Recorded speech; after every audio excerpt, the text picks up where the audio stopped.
Sakit sa may mga PUV drivers diha nga wala pa na-claim sa ayuda kaya doon na ipahigayon nga re-payout ang DSWD 11. At ang sayro ng kompletong detalye sa mga report pinaagi ni Radyoman Will Duran. DXDC Radyoman Report. Gipahibalo sa Department of Social Welfare and Development kung DSWD 11 nga hatagan pag-usab og higayon ang 521 ka public utility vehicle kung PUV beneficiaries nga wala pa makakuha sa ilang assistance pinaagi sa payout nga ipahigayon karong Mayo 18, 19 ug 20, 2026 sa labi sa DSWD Office sa Suazo Street, Davao City. Matud pa kang DSWD 11 Regional Director Ruelo Aradanas, dunay sari-sari nga rason nganong wala kini makuha sa mga benepisyaryo. Apan sagad ni ini tungod wala sila miadto sa payout, ang ilang lisensya expired. Adunay gipaadto nga proxy og non-pro ang ilang driver's license.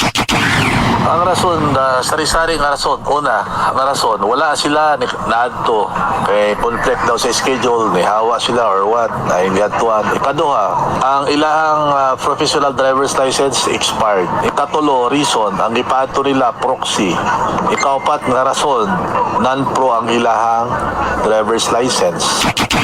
Subay ni ini aduna usab ipahigayon nga payout karong Mayo 19 alang sa dugang mga benepisyaryo sa toda driver sa Agdao Public Market. Diin gilauman nga mokabat sa 635 ka clean listed drivers ang makadawat sa assistance. Gani gihangyo sa ahensya ang tanang concerned beneficiaries nga motambong sa gitakdang petsa og lugar ug magdala sa ilang valid professional driver's license ug uban pang requirements. Diin gidili gihapon ang proxy sa pag-claim sa assistance. Kasama mo sa balita og serbisyo publiko, Radyoman Will Duran at Tatak RMN.